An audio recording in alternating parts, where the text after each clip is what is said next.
Yo, what's going on, guys? It's me, Parksy here, your coach up the Armaldos, bringing back the Smash It today here for week number 5 of the DGBA Season 4, where we are going to be going against, excuse me, I can hardly speak, it seems like. We're going to be going against the Phoenix Sunflora, coached by Packfan. If you guys do enjoy this video at any given moment, drop a like, subscribe, and comment down below. Speaking on the topic of commenting down below, question of the day: if I were to be part of the DGBA Season 5, and I know that I keep on saying if I were to, that's because I'm not sure when the DGBA Season 5 will be out, because we have an off-season between Season 4 and Season 5, and I'm not sure how long that's gonna last. Plus, also, I do not know how long Season 5 will last for, because I do have exams on in the summer, so that might run into Season 5, and depending, if, the middle, for, the middle of the games, I have exams on, then I probably won't be doing that season. But if it's the tail end, only if the final week runs into exams, then I should be fine. But your Armaldos are currently, oh no, wait, I forgot to ask the question next. But if we are in the DGBA Season 5, what mega would you like me to pick up? Any mega at all? I think that I have showcased I definitely haven't showcased Mega Altaria very well, because it's just died in every single one of my games and not got any kills. But I did show off Mega Tyranitar, in my personal opinion, very well in the PDA. I think that it is quite a overlooked Pokemon, and I showed it off to be a great Pursuit Trapper, a great Stealth Rock Setter, and also a great Dragon Dancer. Not saying that I was the first person to ever use Mega Tyranitar grid, because there have been many people that have used off Mega Tyranitar amazingly, but I was just astonished with its performance. So yeah, so your Armaldos are currently 2-2, and we're going to be going up against Packfan. He is 1-3, but guys, Packfan has got one of the scariest teams in the league. Everybody's got a scary team. I've been looking through everyone's team, and their teams are super scary. I think the only team that isn't that scary is MX Dash, because for the sole fact he does not have a fire type to complete his water, fire, grass core. Although he is probably one, if not the best person in the DGBA league, so that just makes his team seem even more scary, because it's got a really good coach coaching the team. But anyway, Pack. So we have to beat Pack this week. We have to. Otherwise, chances are it's a 99% chance that we won't make it to playoffs, because if you guys do not know, the top 2 people out of each conference go to playoffs. So currently, I am 3rd in my conference. First is Cav, and there's no hope in heck of catching up to Cav, because he's an unkillable machine who's amazing. Then we have JP, who's the person that I have to overtake, and he is currently 3-1. So JP, I have to beat him, or else I'll lose. I have to hope that. Okay, right. So if I beat Pack, then I will be 3-2, and assuming JP wins his next game, he'll be 4-1. I then have to beat JP and then win my next match with good differential. However, if JP does lose one of his 2 matches and loses to me, then I should be in pretty darn good shape, assuming that I win all 3 of my matches, including Pack's. So, Pack's team is very scary, as I said previously. He actually has a triple regenerator core, which is an absolute nightmare. I did predict the 6 Pokemon he would bring, and I did get 5 of them right. There was only 1 Pokemon which he changed up, and it was most of it didn't really throw off my game plan too much. His first Pokemon is 20th Therian. 20th Therian with a Z Hurricane just destroys my entire team, okay? There's very few switch-ins. Rotom Watch is my only switch-in to flying type attacks. Although it is a beast, it's probably one of the best Pokemon switching in flying type attacks. It's not going to be able to chew a Hurricane and then constantly be my switch into U-turns. So I really have to work out firstly what type of 20th Therian it is, if it's more bulky, or if it's an Assault Vest variant maybe, or if it's more based on the physical offense or special offense, and that's what's going to be very scary, because the first few turns of this match is literally just going to be working out what his 20th is. Next up is Tangrowth. Tangrowth is a very scary Pokemon, can be Assault Vest, and probably will. Actually, no, I didn't predict him to bring an Assault Vest set. I predicted him to bring a max physically defensive Tangrowth, but it can't be a assault vest because of its low special defense stat, and it won't really. I wouldn't really be surprised because that just helps it be a better switch into Shaman. It can do a lot of utility things. It can go for like Rock Tomb, Earthquake, Knock Off, Giga Drains, and also it has a lot of utility. It can Leech Seed. Can it get Synthesis? I'm pretty sure it gets Synthesis. It can also Sleep Powder. It just has a lot of really good stuff that it can use, as well as some really good bulk and the ability to regenerate. So already he's got two really strong regenerator Pokemon. Next up is Mega Medicham. I do not have a switch into this Pokemon on my team, okay? The combination, and I was talking to Hughes about this, but the combination of High Jump Kick, Thunder Punch, Ice Punch, and like Fake Out destroys my entire team. Also, Fake Out can be replaced for like something like Bullet Punch if he wants to, but that set right there destroys me. It could also be like Acupressure, but I don't know. Just a super huge threat. I do think any of my Pokemon can really switch into it. Although it has been rumored that Pack does not like running High Jump Kick on his Mega Champ, so that kind of makes me a little bit happier. Also, guys, I did an interview with Packfan. He is probably the most adorable person in the DGBA, which sounds weird saying because he's like twice my age, but he's just such a sweetheart. He's just so adorable. Next up we got Clefable. Clefable is a nightmare, getting two very good abilities. The first one is Magic Guard, basically granting it an immunity to all status, which is like Will-O-Wisp, Poison. It can still be Thunder Wave and Froze. Not that I want to go for freezes in this match, obviously, but it also grants an immunity to hazards such as Stealth Rocks, Toxic Spikes, and Spikes. I can also be unaware, and that can stop things like my Terrakion from setting up Sword Stances. It can stop Mega Altaria from setting up like Dragon Dances, Delphox from setting up Calm Minds, and I guess Licky Licky from setting up Sword Stances as well. Next up is Toxapex. Actually, no, sorry, Guzzlord. I read that wrong. Sorry. Guzzlord is next. A very scary Specs Pokemon.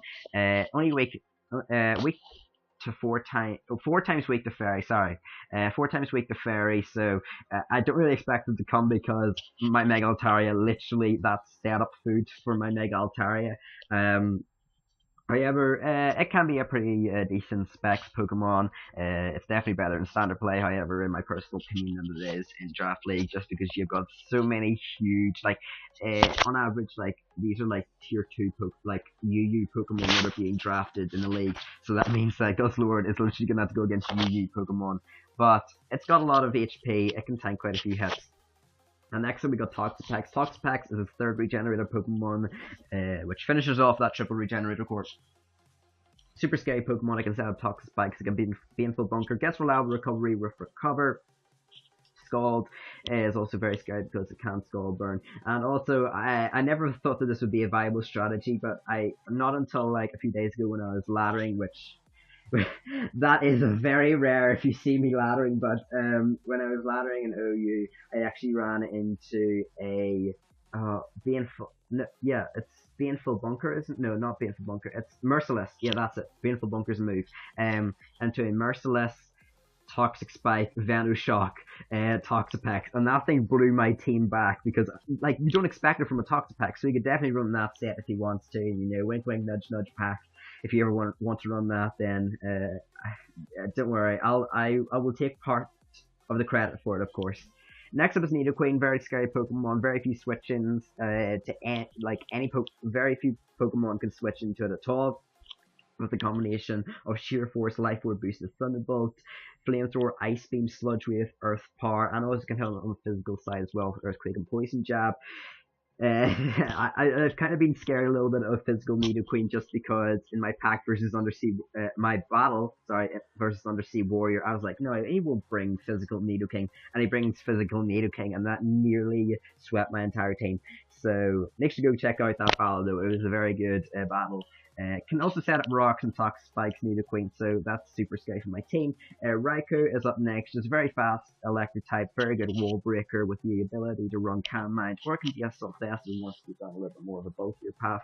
I only have one good switch into Raikou. I guess technically too, my light speed's a bit weird. My light's really going weird. It's like flashing out. Okay, it just went out, but anyway, which is funny because the music in the background is called Blackout, but yeah, I'll have to switch this light off so it doesn't go.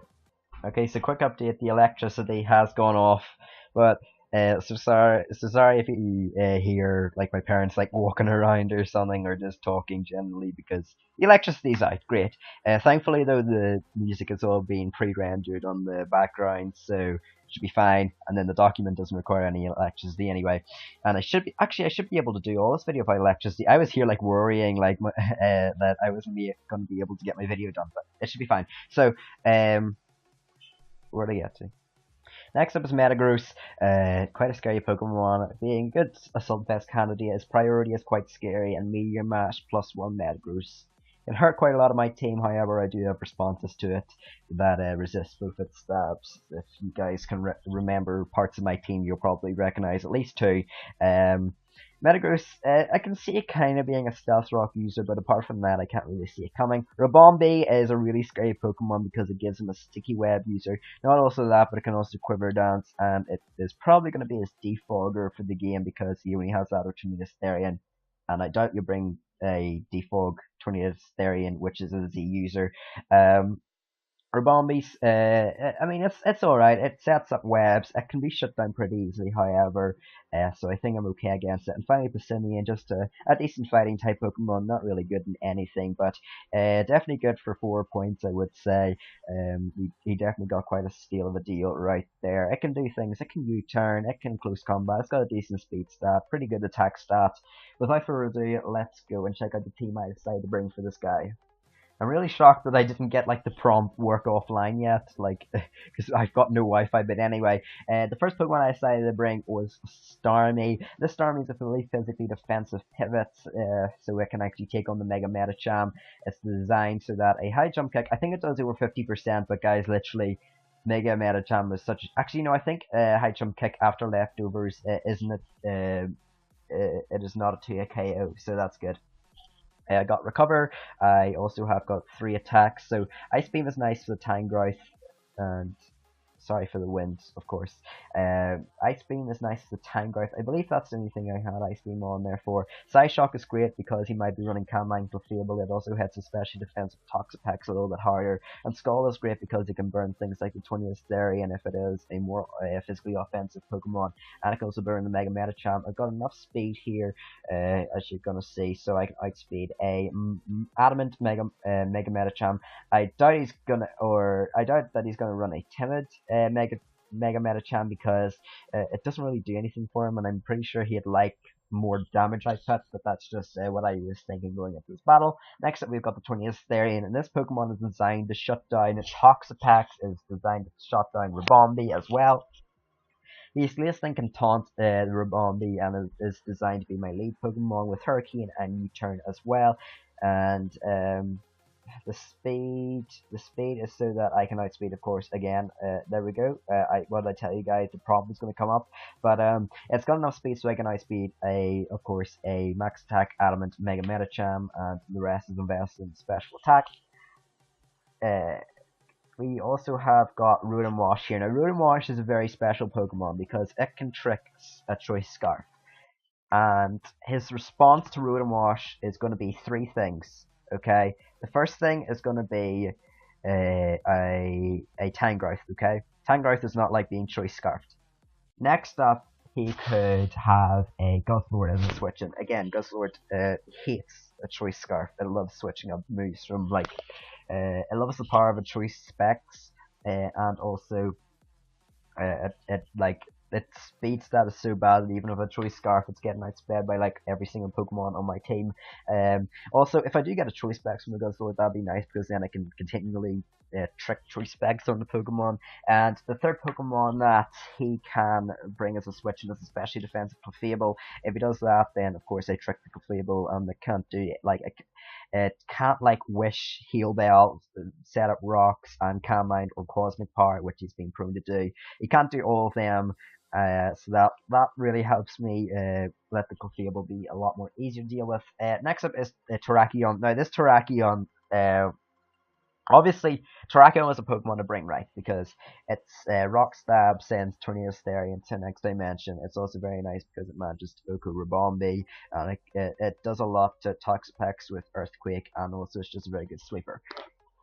Now this Terrakion set has been changed around so much from being a dual dancing Rocket EMZ Terrakion to being like an expert belt Terrakion. I was even considering to have a Sash lead Terrakion at one point, but I finally decided to have a flying EMZ Terrakion with enough speed, outspeed, and adamant Mega Metachamp.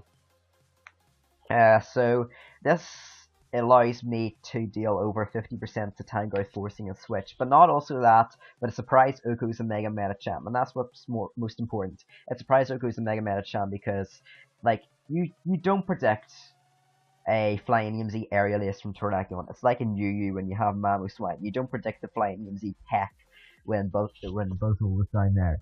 So that's the same with Terrakion. Like, it destroys Mega Metacham, even if it is a max HP variant. It does like 105% to like 120%, so it's destroying that, and like you just don't prepare for flying EMZ aerial ace Terrakion.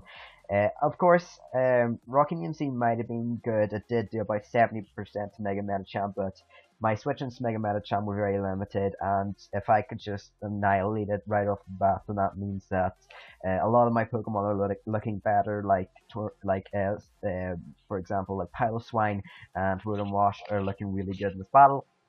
So next up we've got Piloswine. This was originally going to be a 3-tax Piloswine, but he's been prone to run Cosmic Power or Cafable. Also Canmind is quite scary, so I decided to run Roar on it. I don't really think I ran Roar for any other reason. Of course you can set it with like things like Canmind, Raikou, or Quiver Dance Bombi, which aren't as scary, but Roar is still quite useful for them. I've got enough special defense. What's special defense for? It's so that Grass Knot from 20th Therian. It's so that an Aura Sphere from Raikou, a max attack modus Raikou, it does not 2 KO me. It does like 49.5% maximum. So I will be living 2. This Pokemon's great because it lets me set up my rocks.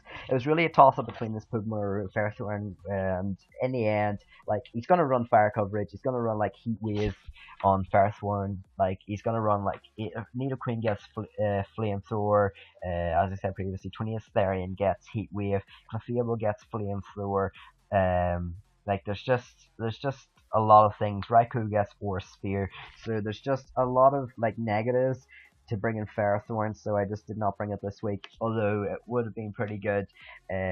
Just the negatives outweigh the positives, and Piloswine just did a lot more, being a lot more of a reliable switch into both Nidoqueen and Raikou.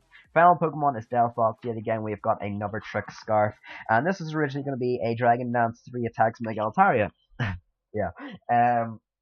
If I had 8 slots in my Pokemon party, I definitely would have ran Ferrothorn and Mega Altaria, just because they did really good in this battle, but unfortunately Delphox and Piloswine had more utility. So this is just basically he's gonna either switch into Clefable to counter my Delphox, Guzzlord to counter my Delphox, or I guess maybe Toxapex if he doesn't really have that many switch-ins, because he doesn't have that many switch-ins to Delphox. The combination of fire and psychic coverage just absolutely obliterates him.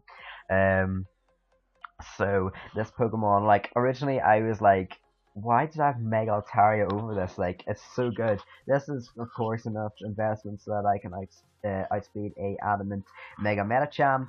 So I have got the Fire Blast, Psychic, Dazzling Gleam for the Guzzlord, even though Guzzlord is like, even though Guzzlord is like, it's almost confirmed not to come. Like, there's no other good fourth move to have on this Pokemon, so I might as well run Dazzling Gleam so I can like 2 KO the Guzzlord. And Trick, of course, is great because his team is so bulky and has so much utility, and that's what's so scary, because you can set up Toxic Spikes of Toxapex and Nidoqueen, you can set up Stealth Rocks of Metagross and Nidoqueen, and what's the other Stealth Rock setter? And he's got another Stealth Rock setter in, did I say Metagross? I don't know, but he's got Stealth Rock setters. He has webs with Ribombi as well. So all those, like, he's got so much utility, and that's why I've ran Taunt on my 20th as well. But if I can shut down utility and force him to only select one move per turn and force switches, then that'll be very good. Especially if Piloswine getting up rocks, that's going to be very good for my opponent, because again, he only has 2 defoggers, and one of the potential ones are Z users. So without further ado, let's go to the battle.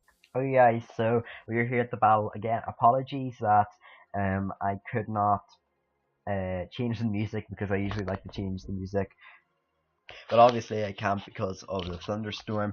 So I hope you guys like this background music that's been playing for the past 20 minutes. We got it on slow mo as always. Now I predicted 5 out of 6 of this Pokemon to come. Instead of the Metagross, I predicted them to bring a Toxapex, and I predicted them to have like a Stealth Rocking variant of Clefable. This lets me know that he's probably running Heal Bell over Stealth Rocks and Clefable. It's almost confirmed that he has a Moonblast, that he has Moonblast and Flamethrower. So on the other moves, he might have like Soft Boiled and then maybe Heal Bell. He could also have Calm Mind or Cosmic Power in that Heal Bell slot as well. Tony Asterion is just up in the air. Time Growth I'm predicting to be like the fully physical defensive pivot. Revolve Me, of course, comes most likely Sticky Webs. Metagross, I'm not really sure about Metagross. It could be an Assault Vest, and the Clefable really could be Stealth Rocks. It could be a setup Metagross with like agility and stuff. But I was almost guaranteeing that it would be a stealth rocker for him. But we're gonna go play the video on slow mo as always. So he leads all the Tornadus, and I originally expected him to lead off with a Robombi, and I was like, oh yeah, I'm so gonna get him. I'm gonna get the taunt off, and that's gonna be amazing. But no, he leads all the Tornadus. I really did not expect that because Sash Robombi lead was pretty darn good versus my team. It was really safe. But he leads all the Tornadus, and I have like barely any switching to this.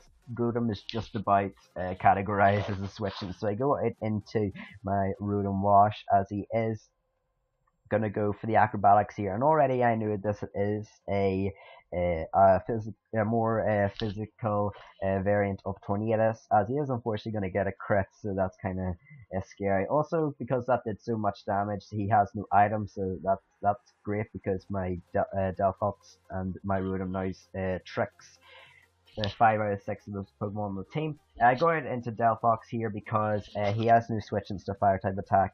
Half of his team it's hit super effectively by a fire type attack. The other half can barely be called switching. So he goes. I predict him to go out into the Clefable, taking the Fire Blast. So I do go for the trick here. Instead, he goes out into the Tornado. So I'm going to trick this thing a Scarf, which is good in some ways because this means that Acrobatics is now half the power of what it used to be. Also, it makes this Pokemon a lot easier to switch around.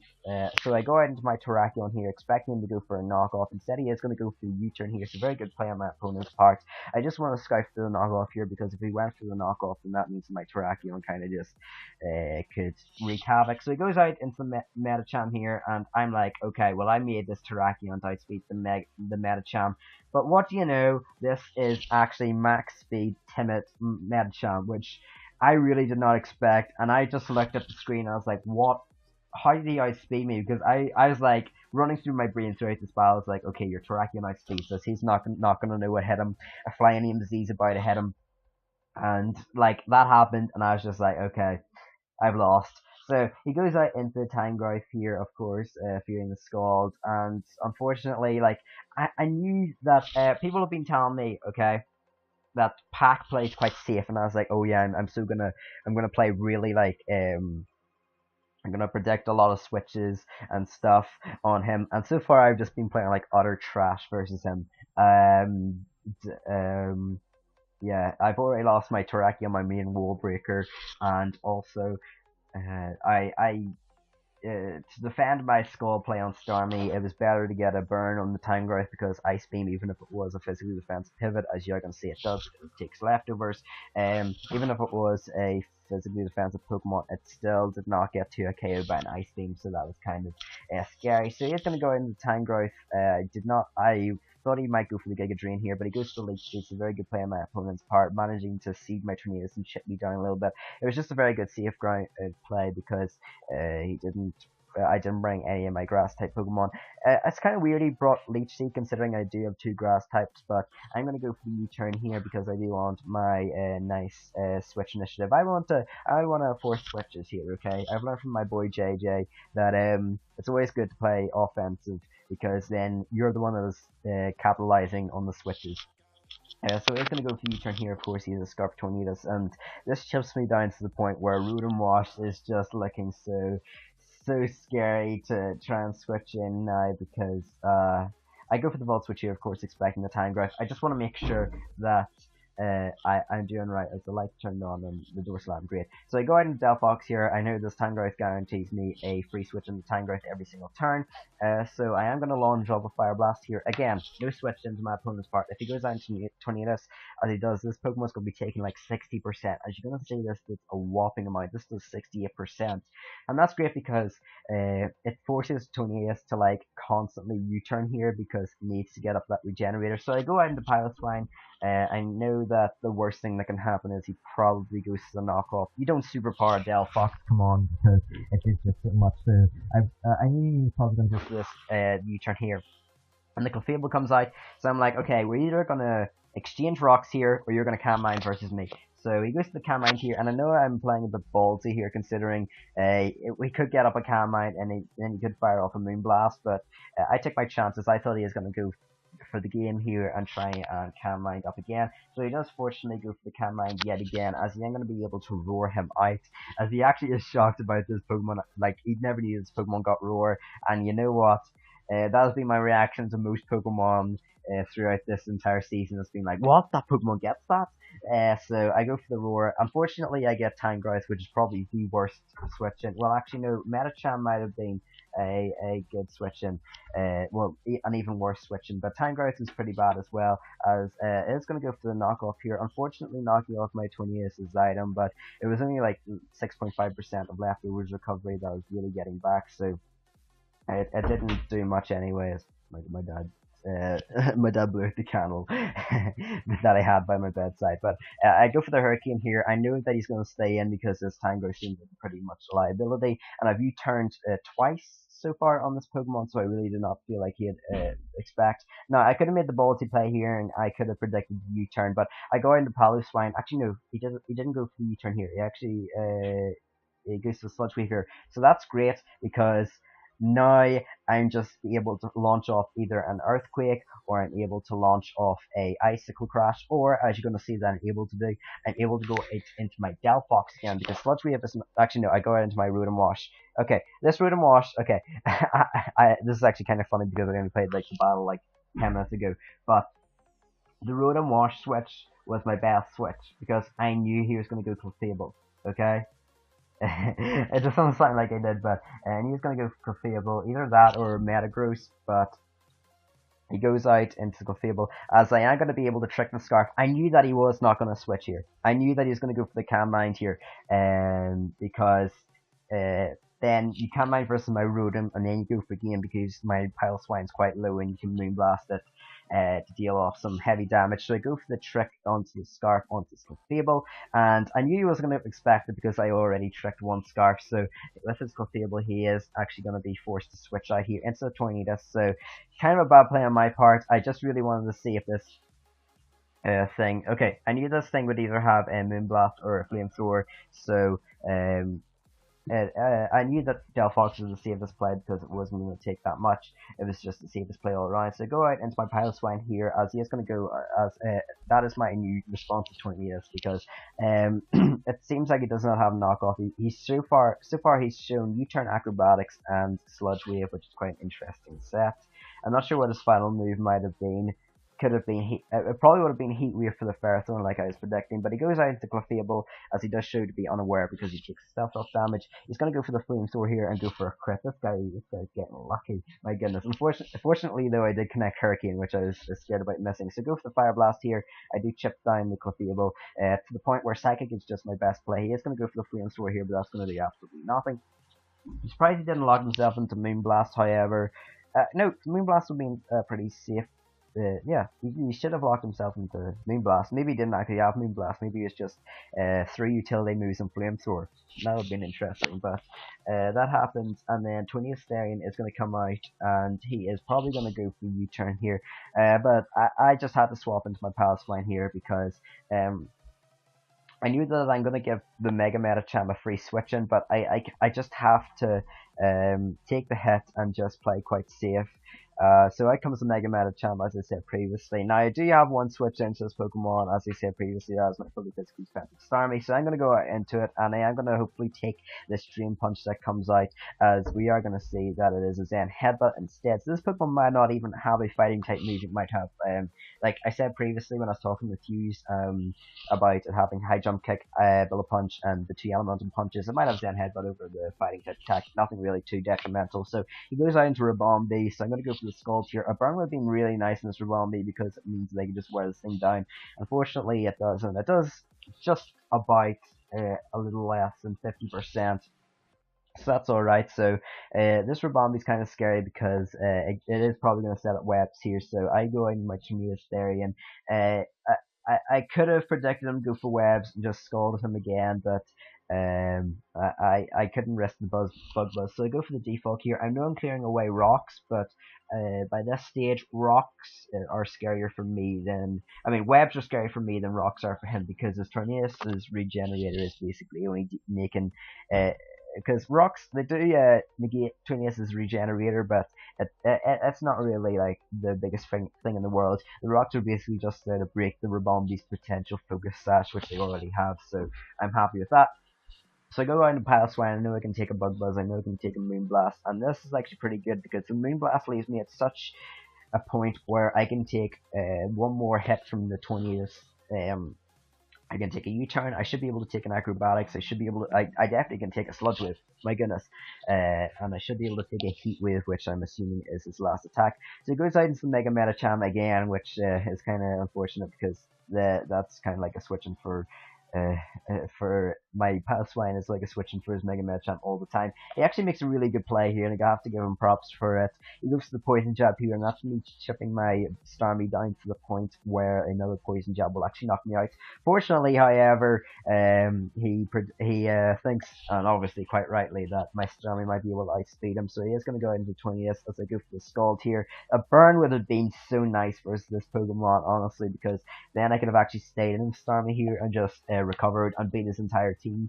But unfortunately, we did not get lucky, so I predict him to go for the U-turn here and just kind of sack off my Starmie. Instead, I get to go for the recover here, and I get the spam recover, and he actually chose to go for the Sludge Wave for some reason. I don't know why, instead of a U-turn. I don't know what I hit harder, but he is going to go for the Sludge Wave here, as I'm just going to go spam. Do I spam recover here, or do I go? Okay, I go for another Ice Beam, as unfortunately that was a roll, and we didn't get it. Of course, it wasn't really that high of a roll, but we did not get the roll to knock out the 20th, so we are going to be not able to knock out the 20th. He does not Sludge Wave for some reason. I thought he would Sludge Wave and then switch, but I guess I get to keep my Starmie around for another turn.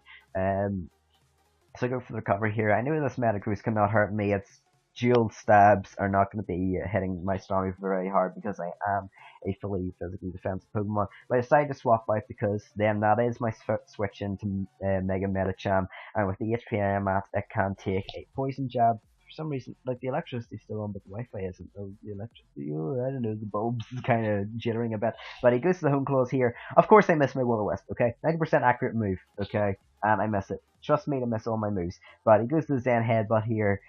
That's going to knock me out. So he's managed to get like a Flamethrower crit, which to be fair didn't really matter. And then he also has managed to avoid a Will-O-Wisp, this lucky guy. The Will-O-Wisp would have meant that my Rotom Wash would have been able to take a hit, and then it would have been, actually it might have been able to take 2 hits, but I could have been able to wear down this Metagross. Fortunately, however, unfortunately he is going to go for the Bullet Punch, chipping down my Delphox a bit more. But we are going to fortunately connect this Fire Blast, so that means that we will be able to knock out the Metagross. If we did not connect that Fire Blast, then I think we might have lost. So he is going to go out into Tornadus because Medicham, I don't know why he didn't go into Medicham. I'm pretty sure that the Poison Jab would have been able to knock out. I know he's going to go for U-turn here. I know his entire move set now, and U-turn I calculated does like 20%, so it does like 23%, which is an average roll. And with this, I should have gone for the Fire Blast, but I wanted to play it safe. Knowing me, I'd probably miss the Fire Blast, so I go for the safe Psychic here, which is going to do a heap of damage to this Mega Medicham. And I know that my switch in to this Pokemon is Starmie, but I decided to stay and sack my Stealth-Fox off as he makes, honestly, I think a misplay, and he goes to the Bullet Punch here. Because, okay, well, he didn't know that my Delphox was only at Ice Speed and Adamant Medicham. But actually, I was not. I was not speedy enough to outspeed a max speed Megacham. It was only so I could outspeed an Adamant. As he, for some reason, locks himself into Sludge Wheel with 20s. I thought that U-turn might have been better because U-turn crit should have been able to knock out my Palswine. Also, it means that my Starmie would have been heavily damaged, a lot more than the Sludge Wave would have done.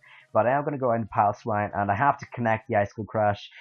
A move that isn't 100% accuracy, I know it's kind of scary, but fortunately, however, Passwine is going to pull through, and he is going to be able to go for the Ice Crash, Okoing this 20th, meaning that I am able to go 3 and 2, which is a huge relief. I do not know, I think that's the first, me and Pack were the first people to play week 5, so I do not know if JP is going to go 4 and 1 or 3 and 2, but if I manage to beat JP next week, then I think we should be, and we, of course, win our next battle.